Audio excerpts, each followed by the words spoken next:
when you're absorbed into something, I don't think you're thinking about the moment at all. I think you're in it. You're thinking about all the things that go along within the moment. Say you have a soccer player. The soccer player is fully absorbed in the game. They're not thinking about themselves playing soccer. They would actually be, the person doing that would be separate from playing soccer. They're thinking about, what do I do next? How do I touch the ball in what way to get it to where I want it to go? Or how do I communicate with the player, with my teammate next to me to get this ball into the goal? Same with the person at the party. They wouldn't be thinking about, I want to enjoy this moment, so let's do what we can to enjoy this moment. They're thinking about, how do I respond to this person in what type of way to create a laugh? Or how should I respond to these people? In what way to keep this conversation going? Or to get out of this conversation, go on to a different conversation, etc. So maybe there's this ulterior kind of thought process of, I'm enjoying this party, let's keep this going. But at the conscious forefront of their thought, they're acting upon that ulterior motive of, how do I enjoy this? Because they're already absorbed within the party. Just like the ulterior motive for the soccer player is, let's get a goal. How do I move the ball? And then the forefront motive is, how do I move the ball to get it there?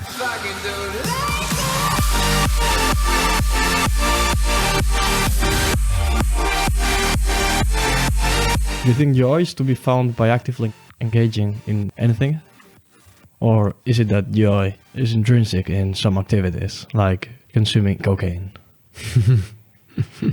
I don't know, maybe consuming cocaine is a very joyous activity for some people. Not in the long term. In the short term. In the short term, probably, yeah.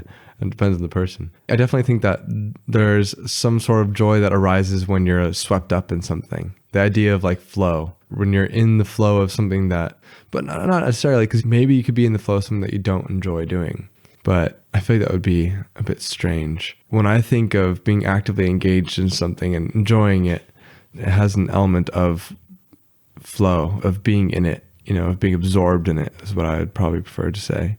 What would you think? Do you think that it has some sort of element of being absorbed in the activity to experience joy in it? Or do you think they're separate? I think that most of the times it has to do with you more than it actually has to do with the thing. But there's no way, my intuition tells me, of finding the most mundane thing in your life enjoyable. If it's the thing that you've been doing for the last 40 years for 8 hours a day, I wouldn't see a way of considering that to be joyful. Even if it's not more joyful intrinsically, like we could do on a spectrum of how joyful something is. I don't know, the most joyful thing I could think of right now is going skydiving. That could be addictive if you do it enough. Is that the most joyful thing, or is that the most thrilling? Yeah, okay, we should maybe define joy.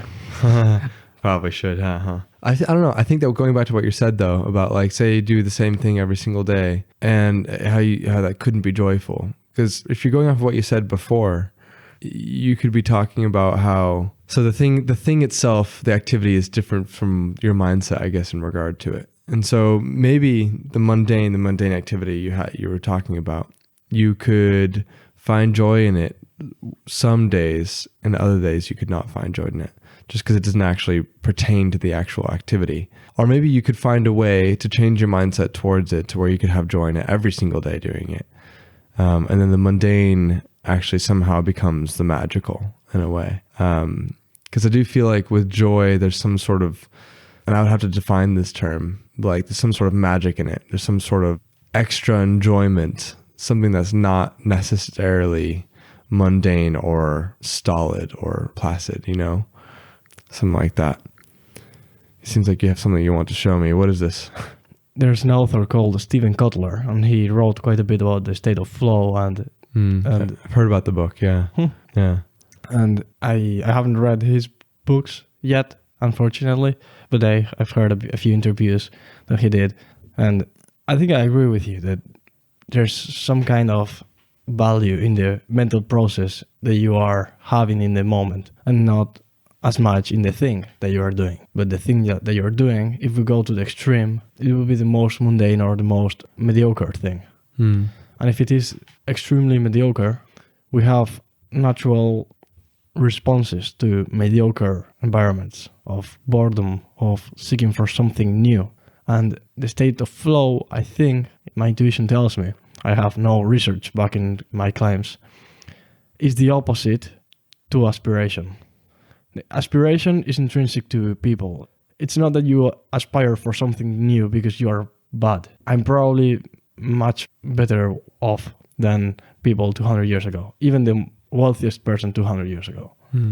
I'm not making the judgment in absolute terms. If I did, I would be 100% satisfied, because that, well, maybe not 100, because we should be capable of determining what's the most plentiful or the best possible situation, and I'm not able to do that now. But when you aspire to something, you are doing exactly the opposite from being in flow. Well, maybe flow is a response to an aspiration to something better, and that's the way that evolution gave us the capacity to seek for something better in the best possible way, and maybe there's a correlation there. But I feel like when you're aspiring for something new, and when you are seeking for new horizons, you are considering whatever you've been surrounded by not worthy of your attention anymore, and you're seeking for something new. So that new thing that's not stimulating enough has a contradictory nature to the other one of this thing is worthy of my attention.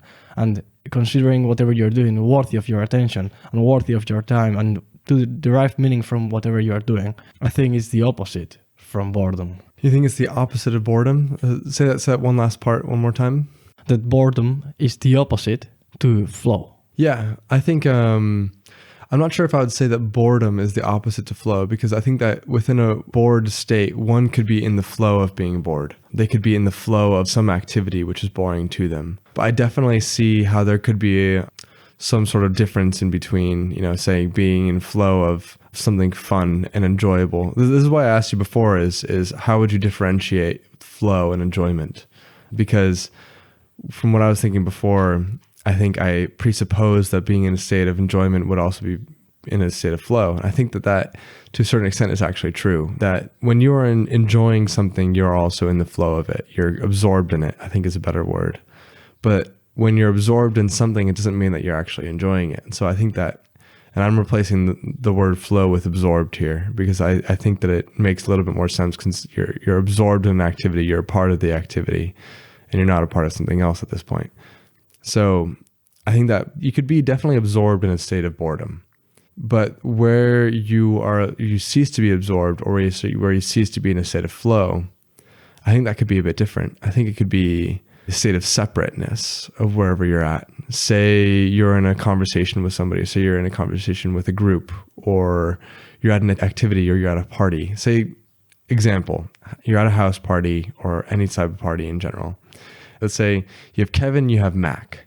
Kevin is in a state of absorption within the party. He's talking with everybody. He feels the situation. He's read the vibe. He knows it very well, and he's able to talk to everybody at the party. And he just kind of goes from conversation to conversation to conversation with ease, with general ease, and he can feel the energy very well.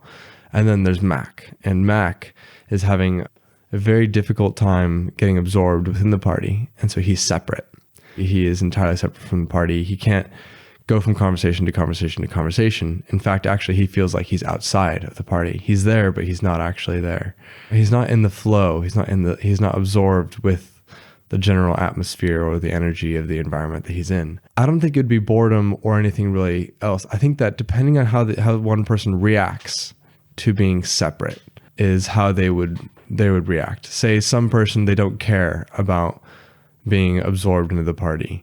Maybe this person would be bored at the party. They're absorbed, they can't get absorbed, they don't care about it.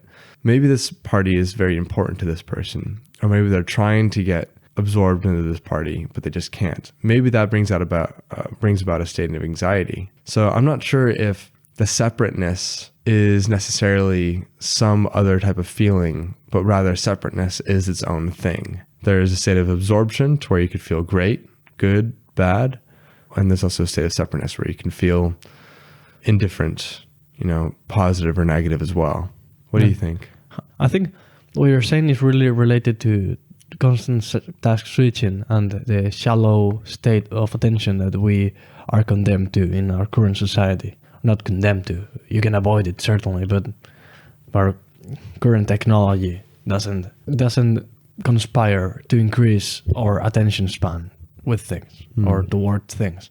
So if you are constantly switching your attention, you will not feel like what you are doing is deep, meaningful, or worthy of your attention. You're just trying to survive. But if you're just focusing on one thing, you will be considering that to be more worthy of being done than if it wasn't the case. But you are not really capable of saying that when you're switching tasks, there's an alternative that's better. That's an intangible goal. You more or less can reason about it, but you cannot perceive it tangibly in the moment. We can all think of it, but when you are deep into the constant task switching, hectic, non-productive state, you cannot say, okay, let's do the other thing suddenly. You cannot do that transition suddenly.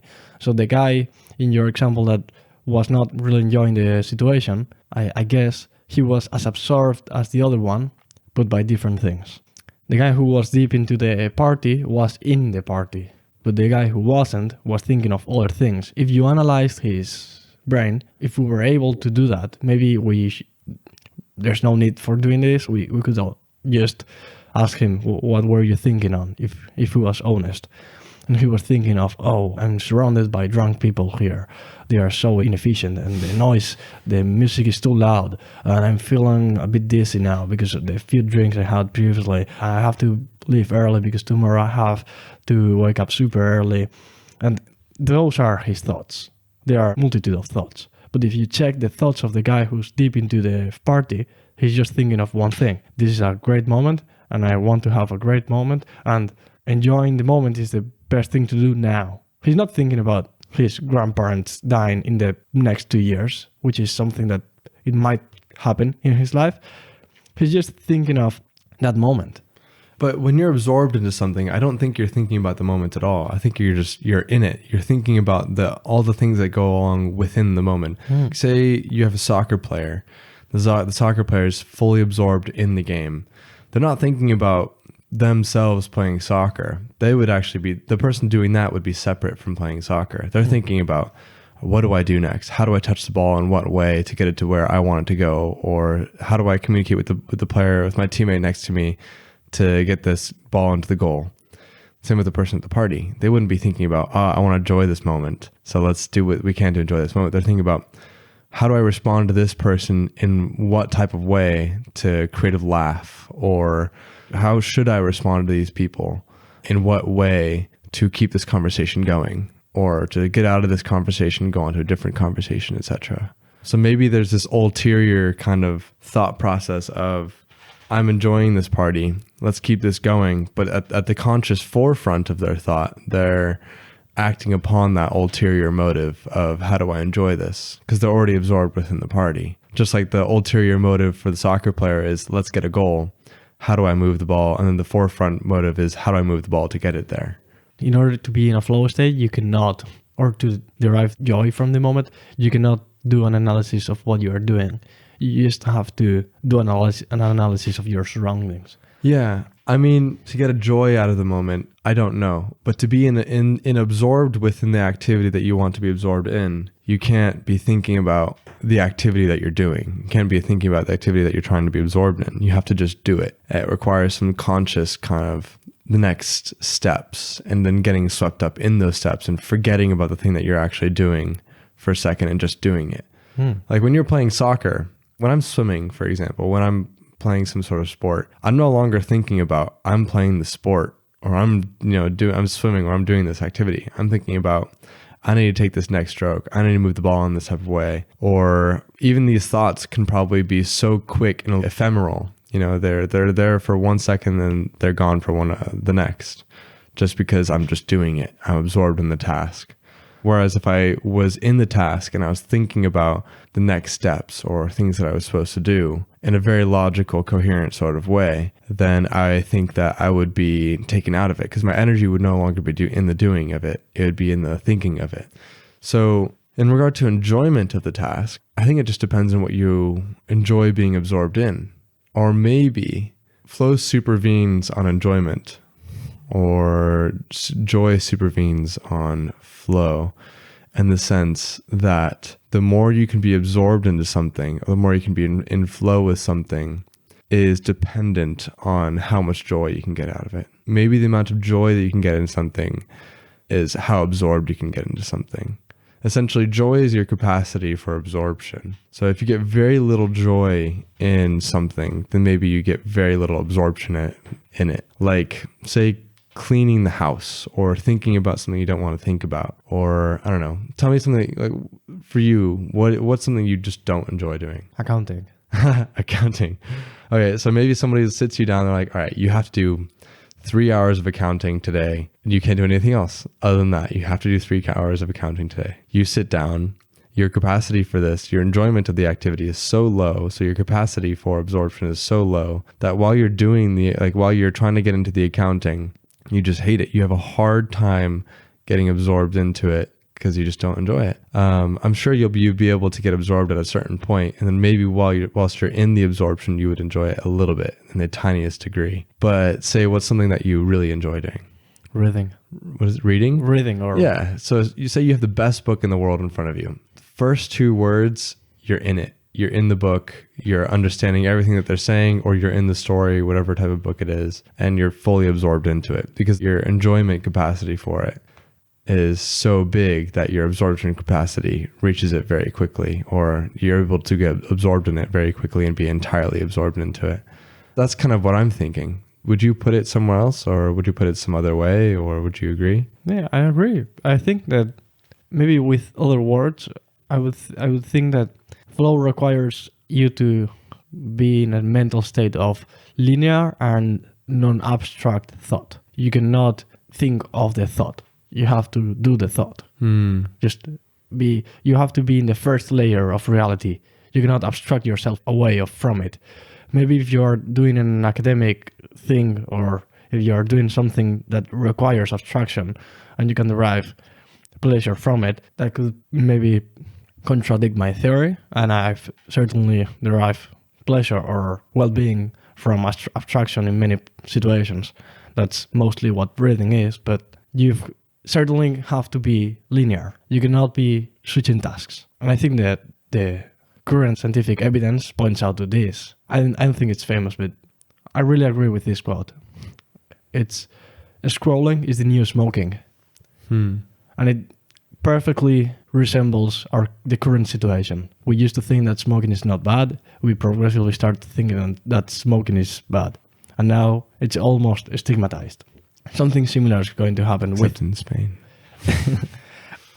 Something similar is going to happen with scrolling in respect to people aren't really aware of the conflict of interest between the platforms and people. Well, there was a super famous documentary on Netflix called The Social Dilemma. But apart from that, people are not aware of Cal Newport's philosophy or Anna Lemke research. People are not really... Why? Because those people, partially because those people don't have social media presence. But that makes it difficult. Yeah. So they have to sell their books and attend podcasts to be able to access society. But so yeah, from one side, I think that linearity in the thought is required. And then the abstraction, maybe the doing of the abstract thing can be the doing of itself non-abstractly. You're not abstracting yourself from the abstract thing. You can abstract yourself in the doing of it, but you cannot abstract yourself from the abstracting. You cannot think of yourself doing the work. You have to just do the work, whatever it is. Maybe you think of the many different layers of complexities that have a relationship between them, but you cannot think of yourself doing it, because in the moment you try to compare or posit your existence in relationship to other things, that feeling of flow or joy disappears, at least partially. Yeah, because if you're in the state of flow, or you're in the state of you're being absorbed in something, then once you start thinking about being in the state of flow or being absorbed in something, once you've abstracted it, then you're no longer in it. Maybe it could set you on track to being absorbed in something else. A thought, for example. A thought, maybe you could be absorbed in the thought of thinking about being absorbed. And then so on and so forth. Maybe you could be absorbed in the thought about being absorbed because you're thinking about the thought of being absorbed. Yeah. And so on and so ad infinitum, you know? Yeah. Just like the guy in the party, Mac, you know, he was in the party, could have been absorbed in the party, but he was probably more absorbed in other thoughts. So we have the two sides here, absorption and separateness. Absorption taking the place of flow in this example. We could even call it a flow scale. But let's say you have the whole thing is a flow scale. The left side is entirely absorption. The right side is entire separateness, or it's an arbitrary scale. So what would it look like for someone to be entirely absorbed? What would you say is that? And what in your life, what does it look like for you to be entirely absorbed in something? To not be aware of the clock ticking. Have you ever experienced this in a situation in which you are doing something and you don't realize time passing? Just that 2 hours have gone. Yeah. But if you analyze that in retrospect, you realize how many things were done. Your remembering self is more capable of thinking of the longitude of the work or to the massiveness of the amount of things that were done, achieved in that time. But the experience itself has contracted the time to a super... It maybe has a lot to do with the fact that you are not building memories. Or maybe you are building them, but you're not allocating mental capacity to remembering the stored memories. So if you are not remembering stuff, you can never perceive yourself as doing something that's not just for the last 5 seconds. And this is related to the other thing I was saying, that in that the linear thought, I just realized that maybe the abstraction is not the thing that kills you, but the thing of abstracting yourself one layer more. Because that makes you think of something else. And so the only relevant point actually was the linearity of the thought. If you're doing one thing, you are able to do that in the best possible way and just be absorbed by it. But if you try to abstract yourself one layer, you will divide your attention into 2 places. And those 2 places will not have 50% of your capacity. You wouldn't be absorbed in either one. Yeah, that's it. But if you put 100% of the capacity in one place, that's okay. I don't have a criteria to determine what level is the one in which you should invest your time, but I have a high preference to invest in a high percentage in just one of them. So then what is the train of thought of absorption then? Let's think about it like in a physical kind of way where we could get our hands on it. Let's say that being absorbed into doing a task is you have an end goal in mind, like we were talking about with scoring a goal. Well, the goal is the end goal, literally, So you pass the ball to get the goal. You dodge the defender to get the goal. You're doing everything to get the goal. Now, if you split your thought, say you are now thinking about getting a goal, that's no longer your ulterior motive, but now it's the forefront of your mind. You're thinking about getting the goal, but then you're also trying to get the goal at the same time. So you're thinking about the moves to get the goal and you're thinking about getting the goal, both at the same time. The funny thing about that is that now you've split your mind into 2 different focuses. Now what you were saying, you have 50% in and you're 50% in something. You have 50% in 2 different things, even though they're both about something similar. So like what is the mechanism in your mind that switches you off from being absorbed into something? And because when you're absorbed into something, you're constantly thinking about the thing to do next. But you're not just thinking about it, you're actually doing it because you're absorbed in it. And so when you're no longer absorbed, is it because you're thinking about doing something else? And so you no longer have the capacity to just do the one thing. So you've actually split your capacity to do 2 different things because you can't do 2 different things at the same time. Is that what it is? Is it when you no longer have the physical capacity to do the 2 things at the same time? It's only when you have the capacity to do the one thing? I think that it has a lot to do with how thoughts come to your mind and how consciousness works. The research shows that we're only capable of being conscious of one thing at a time. That myth that women are capable of doing many things at a time, it's bullshit. They might be more capable of task switching, but they are not capable of doing 2 things at a time. They might be able to do 2 things at a time, but they are not able to pay attention to 2 things at a time. The conscious attention is limited to one thing. And in the way that thoughts come to mind, they are not always conscious. Much more information is being processed in the unconscious part than in the conscious side. It's not that they are perfectly delimited, but for example, the amount of information perceived by the eyes, it's huge. I don't know in megapixels terms how much it will be, but it's amazingly rich how big the amount of information that our brains are capable of absorbing, processing, compressing, and interpreting in a way to send you the perfect signal of what is relevant and what is not. That subconscious process, that's more agile, but less narrow and less deep, I think is the thing that's making you assume the cost when you are task switching. When you switch the task, all the inertia that you had with the thing that you were doing has to be switched. Your conscious side might be more capable of doing that, but the unconscious side might not. And so that part, the unconscious, is the side that's capable of doing super complex correlation analysis of numbers. That if you try to do that consciously, you wouldn't be able, but you would be able to say, from the last 10 numbers, the average was 7. It wasn't 7, it was 6.2. But if you try to do an approximation consciously, it would be impossible. But if you did it not as deliberately, you are more capable of doing that. So there's a big differentiation between the two modes of thinking, the conscious and the unconscious. So the unconscious is the inertia. You're not aware of it by definition. So it's like if you were with a car and aware or without sensors of determining the speed at which you're traveling or even the acceleration. You're not aware of those two factors. You just know that you are going and you are the driver. You're just pressing the gas pedal and you're just trying to go as fast as you can, but you suddenly decide to do something else. And so when you try to do something else, the speed drops to 0 because you have to start getting speed again. And you realize that your capacity to drive or to go through a lot of meters has been considerably decreased due to the changing of things. But you're not aware of the thing itself. You're just aware of your incapacity to do things as well as you used to do. But you're aware of the progressive increase in your capacity to do the thing. Why is it? I think it is because of the increase in the example I said of the car that's increasing the speed. So you are more capable of traveling through more meters per second than before.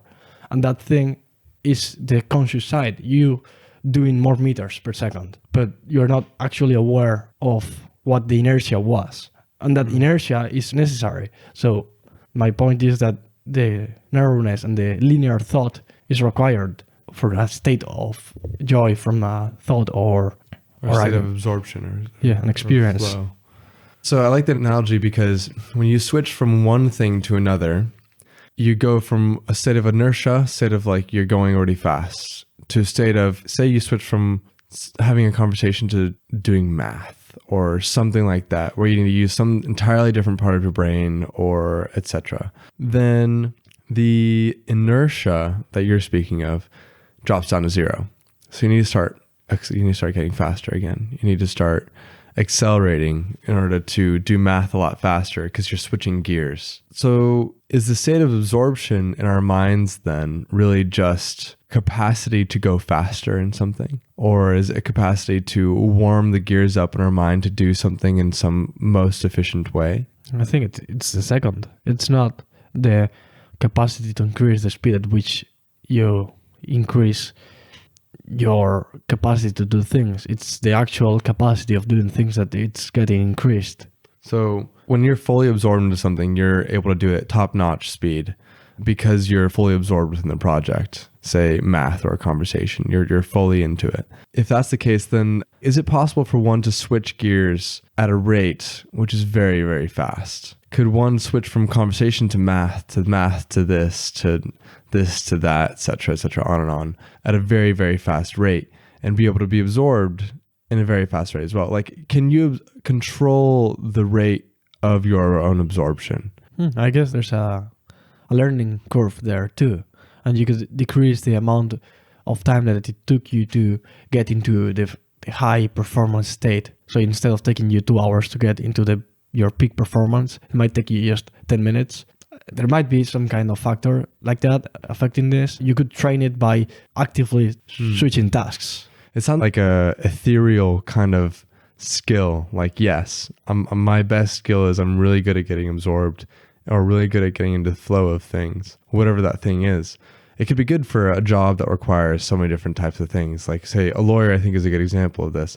They have to talk to people, they have to negotiate, but they also need to read and they also need to write a lot of all these things. And so they need to switch gears constantly, talk, read, write. And all those things require different types of skill sets and different types of means to getting absorbed. So it's kind of a funny skill to have, to get absorbed in things. And how would one go about developing that skill?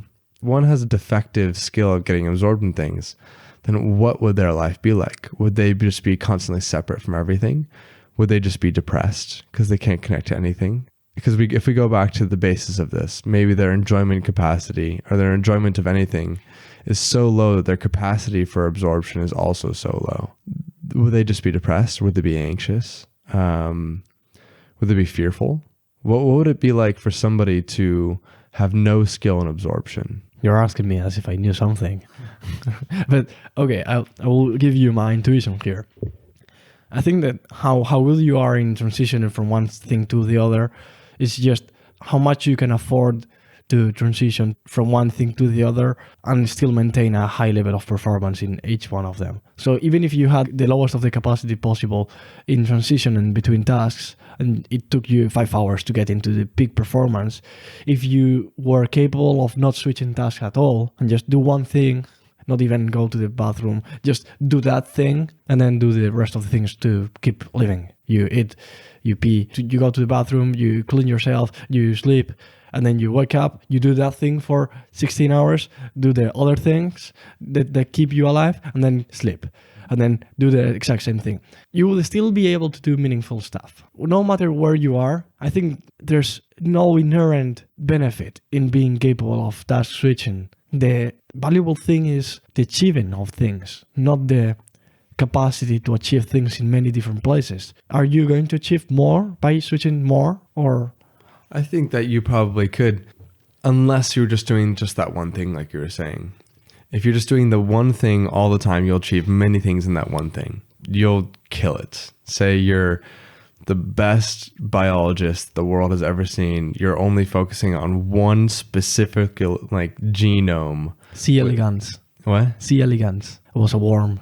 Oh, exactly. That. Some type of sea cucumber or whatever you're saying. Sea worm. What is it? C. elegans. C. elegans? Yeah. I don't know that. Doesn't matter. Or say, you're focusing on fruit flies, Drosophila as they call them in biology. That's all you're doing. That's all you have been doing. And you're only focusing on their wings, capacity of their wings and how the genome that makes up their wings. You're doing that your entire life. You're just doing that. You're achieving. That's all you're doing. You don't need to do anything else.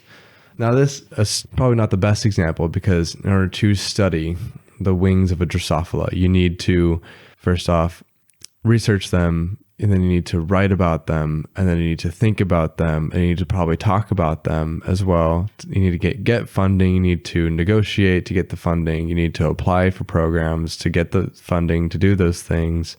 So you do need to be able to switch gears a lot of the times. But say it doesn't require any of that, you can just do the same thing over and over. Say it's like a math problem.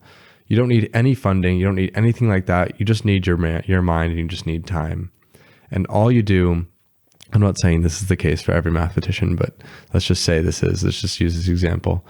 They only think about that one math problem and they just get further and further and further and further, like pi or something. If we didn't have a computer to find out all the numbers of pi, and one mathematician is just spending their whole entire life finding out what's the next number, what's after that, what's after that, what's after that, then yeah, they're getting a lot of achievements for sure, 100%. But I think that within most areas of life, and I think that would be a very isolated area, because within most areas, it'd be more like the biologist researching Drosophila. They need to be able to switch gears to do the thing that they really want to do. Say with any successful business, essentially, you need to be able to do exactly what that business offers, but then also at the same time transition and get paid, write out invoices, and do all the administrative work. Because we need to be able to do that at a very fast pace and do those other things very well in order to start a successful business. After a little while, you can delegate and give those roles to other people if you're making more money, et cetera, et cetera.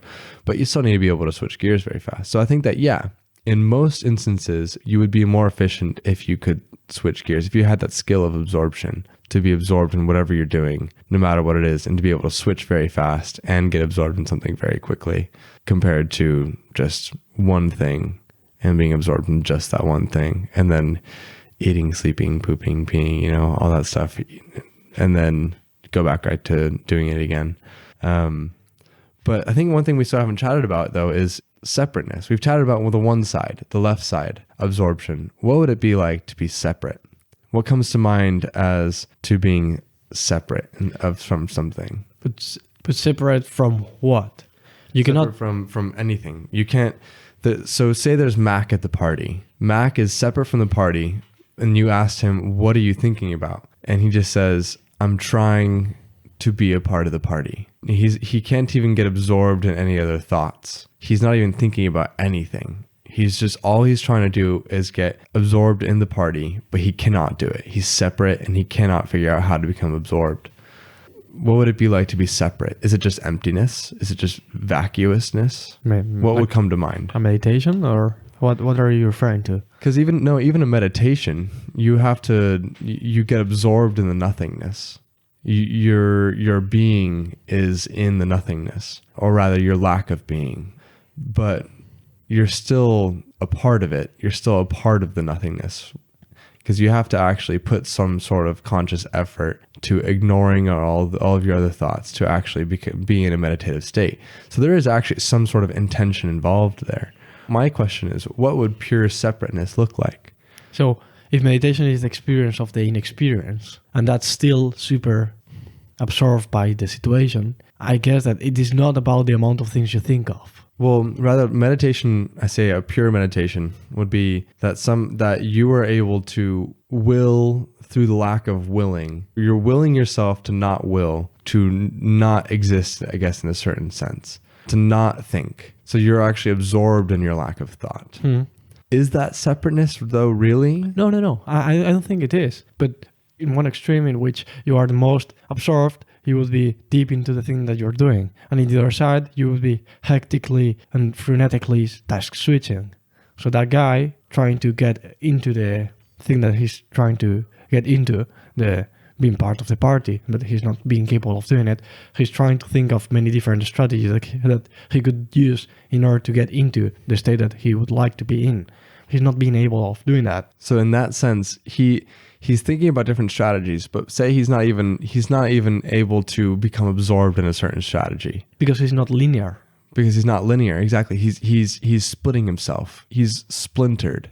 He's not a one cohesive whole in regard to, say, Kevin. Kevin's a part of the party. He's absorbed, like we were talking about before. He's one cohesive whole. He has not split himself off into 2, 3, 4, 5, 6. He's not thinking about getting the goal while he's also thinking about what to do next to get the goal, like we were talking about with the soccer player. So Mac, he's splintered. He's separate. And the more he thinks about trying to be absorbed in the party, the more he's actually going to be splintered, the more he's going to be separate. So I think that's incredibly interesting, because it shows that if you really want to be absorbed into something, you have to stop splintering yourself. And the more you actually splinter, the less absorbed you actually are. So how do you, if somebody is splintered within a party, how do they remedy themselves? You have to stop splintering yourself from the thing that you want to do. But you cannot be absolutely separate, because you exist. Your consciousness, it is there, it exists. So you have to be perceiving something. You are perceiving the constant task switching. You are not switching in the switching of tasks. You are constantly switching tasks. So like Mac is constantly switching his strategy, or he's thinking about this one and then this one and then this one. So because he's constantly splintering, but he's not actually committing to any of them. So is he actually? I think that the further, it's like a infinite regression in a way.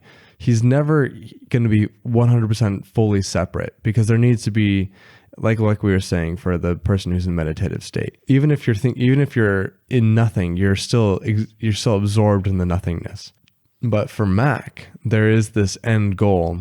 There is this motive to be absorbed in the party, or to be absorbed in the soccer game, whatever it is. But yet, the more he's splintered, the more he's separate from that thing. So it almost sounds like separateness requires a goal to be absorbed in. And separateness from that goal is separateness. It's and the further you're separating yourself, the more you're actually not achieving that goal. The more you're splintered, and the more you're separate, the less you're absorbed. But for the person who is entirely splintered and separate from whatever their goal is, they are a conscious being. But I think that the more that they splinter, I think this is probably the interesting part here, the more that they splinter themselves, the less of a conscious and thinking being that they actually are, the less of a person they actually are at that point, because they've splintered themselves, they've divided themselves up so many times into so many of these different opportunities and strategies, etc., whatever they could be, motivations, that they can't keep track of every single part. It's almost like they are in a little bit of every single strategy that they've thought of, or they are in a little bit of every single piece of information that they have started thinking about. So the more they do that, the less they actually are. Do you kind of see what I mean? Mm-hmm. And so the more actually separate they are, because the less of a person that they actually are. And so in all the little different individual pieces, they can all look at each other, all the different little individual pieces, and see how small each of the other individual pieces are, and see just how separate they are from each other, and see how small they are. I don't know. That's a bit of a rabbit hole, but I think that's what separateness would be. The splintering of a humanhood. The splintering, it almost sounds like Voldemort, in Harry Potter. I forgot. Did you tell me you haven't seen Harry Potter? I have, but I wouldn't be able to maintain a relevant conversation about it. Well, Voldemort, he has these things called Horcruxes, and he's splintered himself into 9 parts. And he's less of a human in each of those parts. Whenever you kill one of the parts, he dies slowly, essentially. And the more you split yourself into Horcruxes, the less human you actually are. It's the same, I think, for separateness. The further separate you become, the less human you actually become as well. I think that is almost anxiety in a nutshell, because anxiety is you're splintering yourself. You're trying to get this one thing. Say you have an interview, and you're in the interview, and you want the interview to go so well. Yet the anxiety of the interview is actually you just splintering yourself into all the different outcomes that the interview could be. You're thinking about all the different little things, that maybe it could be this way, it could be this way. It could be good, bad, good, bad, in all these different scenarios. So you're actually splintering yourself, and so it's causing anxiety because you're splintering your personhood, you're splintering your humanhood. And how would one resolve that?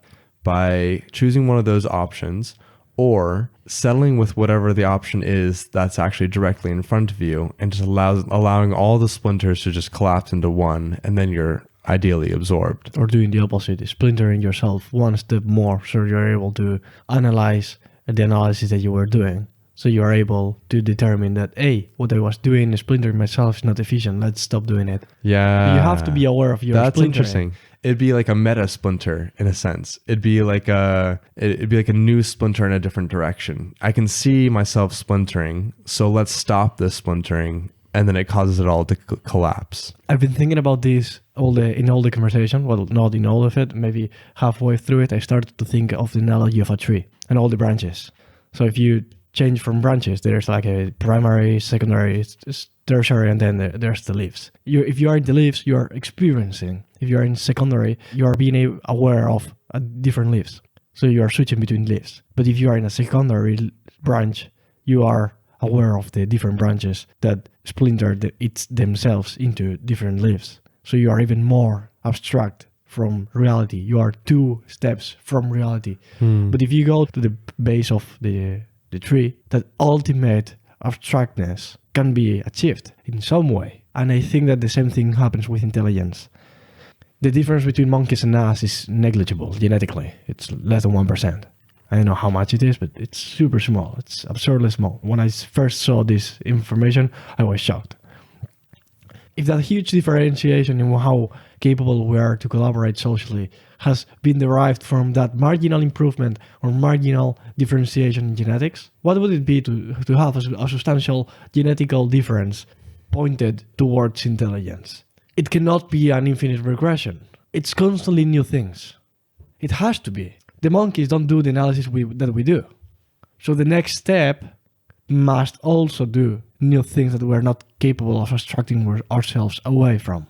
And it might not be even abstraction. It might be an abstraction from the process of abstracting yourself. So you wouldn't even be able to come into this conclusion by thinking of it abstractly. There must be a finish point in the infinite regress. The infinite regress can apply if you are there can be an infinite amount of leaves and an infinite amount of branches, but there's a limit to where the chunk can hold. Yeah. Oh, no, not to how much your capacity to process leaves is, but the nature of the leaf is different to the nature of the branches, and the tertiary branch is different to the secondary one, to the primary one, and to the primary piece of wood from the body of the tree. Those are completely different. There's a relationship there in materials and components, carbon and oxygen and all those things, but they are different in nature. So the same thing I think happens in intelligence and in abstracting yourself away from things, and in here, in our example of being separated from things or absorbed in them. You can either abstract yourself in a narrow way, in the way of calculating more decimals of pi. That's an infinite progression that you could do, an infinite regress way of thinking of, let's try to do an infinite thing out of this. Or you can do a meta-analysis of that and say, is this useful? Let's try to put our resources into something that's more useful. And that those are completely different in nature. The two thoughts are different. They're not similar in any way. The one is just thinking of one thing as being the most worth it thing. The other thing is considering other thing as being the most worth it thing. The second thought is thinking of the thing of thinking of thoughts as being the most worth it thing to do.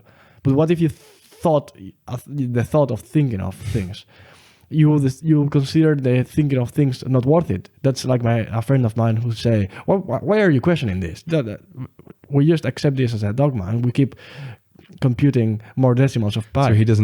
So that person wouldn't value the thinking of why you were thinking about it. He wouldn't think about the secondary abstraction. And then maybe the third person would come along and be like, why would you not think about thinking about the thinking about? And so on and so forth. But that infinite regress has a limit. When you consider the infinite regress to be a bullshit like you are doing now, you're out of it. So the branches, I was saying that there's potentially an infinite amount of branches and leaves, but there's not an infinite amount of nature of different objects in the structure of whatever reality we are describing. The leaves are different from the branches are different from the basic unit of the tree. You can always do an infinite regress in every single part of it, but there's a branch that holds the other branches, and so the basic stuff is completely different from the exterior. So I think that the same thing could be applied to your separating from the situation. The guy who's in the party and is separating himself from the situation is not separating himself from the situation through thinking of many different options by which he could think of being not worth it. He just does it. He's separating himself from the doing it because he's thinking of many things. But if he thought that he was actually deep into something, he would be, there's not such a big difference between me being deep into this and being deep into the actual thing. Why not just switch? It's a meta absorption / separateness, because he just takes one step in a different separation to become absorbed again. Because he's separating, but then he's actually absorbed in the separating. Do you see what I mean? He's absorbed in the separating of himself from the situation.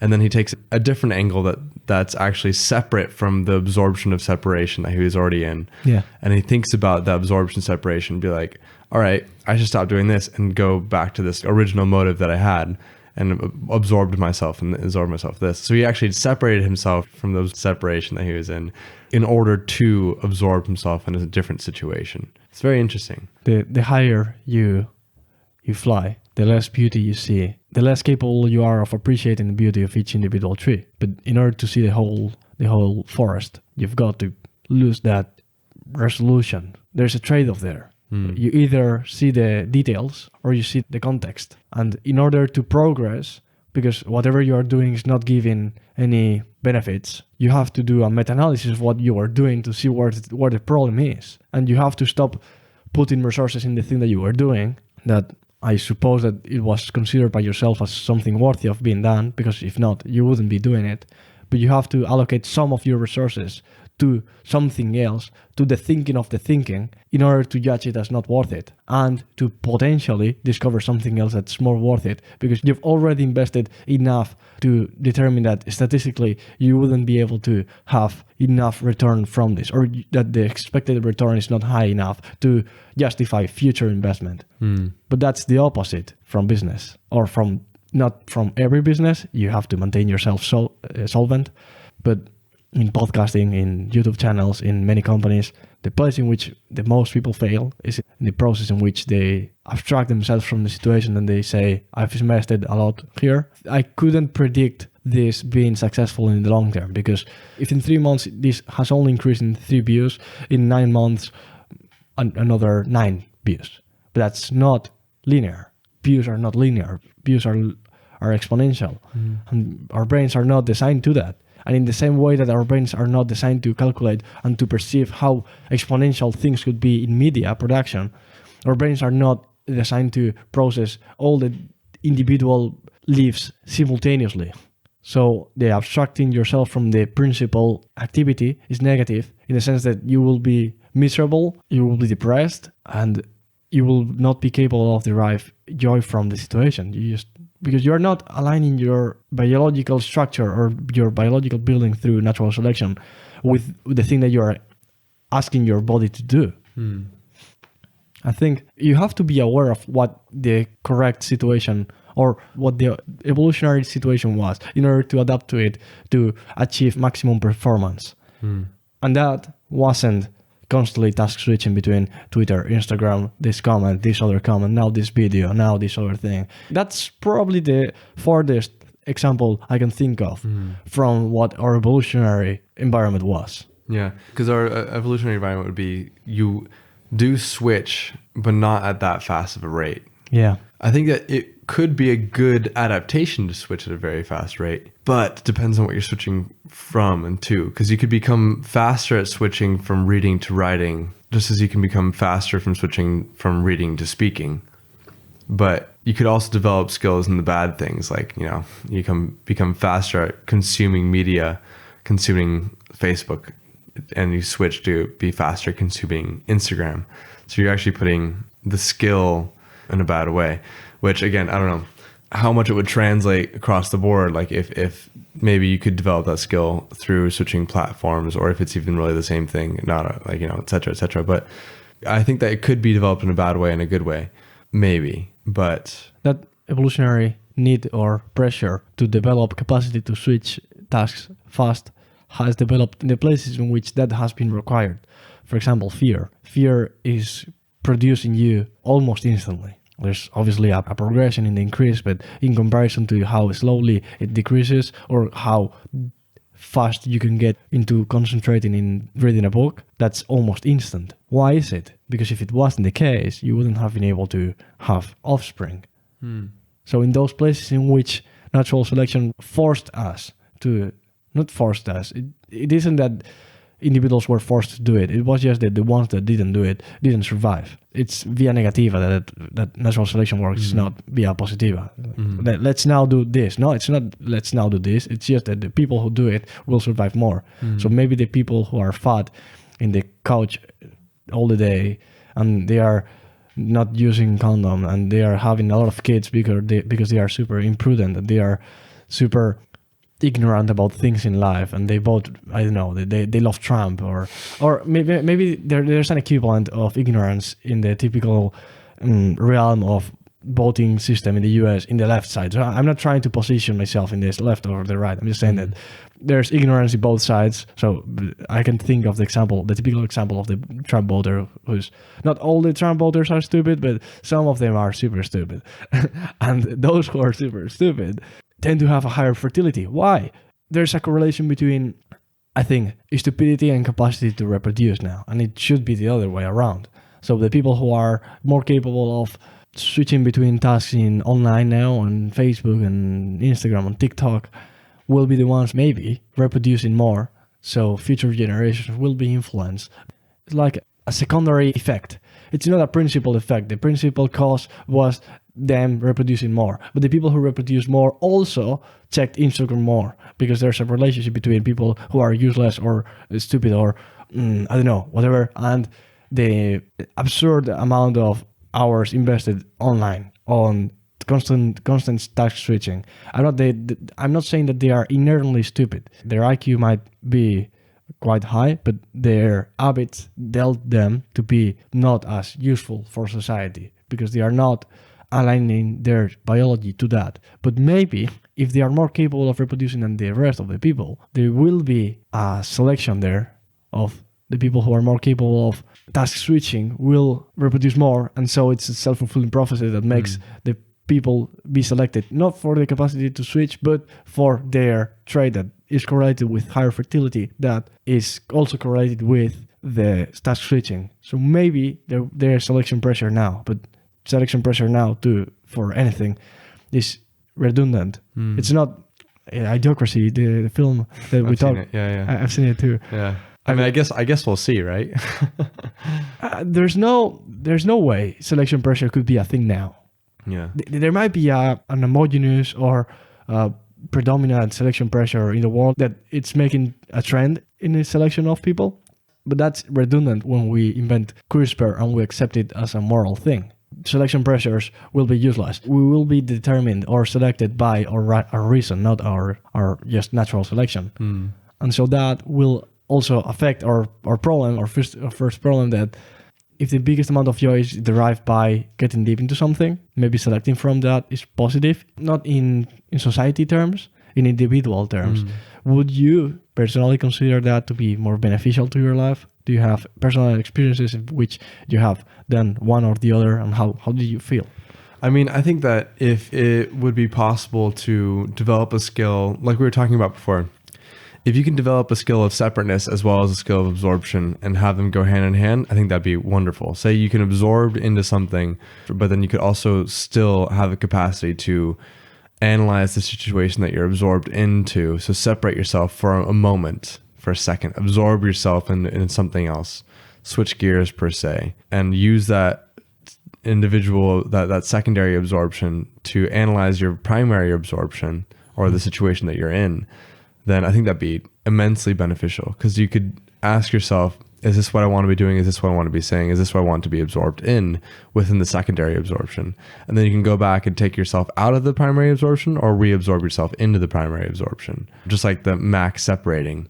Maybe Mac could have developed a primary absorption to be a better capacity to where Mac would actually just be absorbed in the party initially. And then Mac could take himself out, think about it.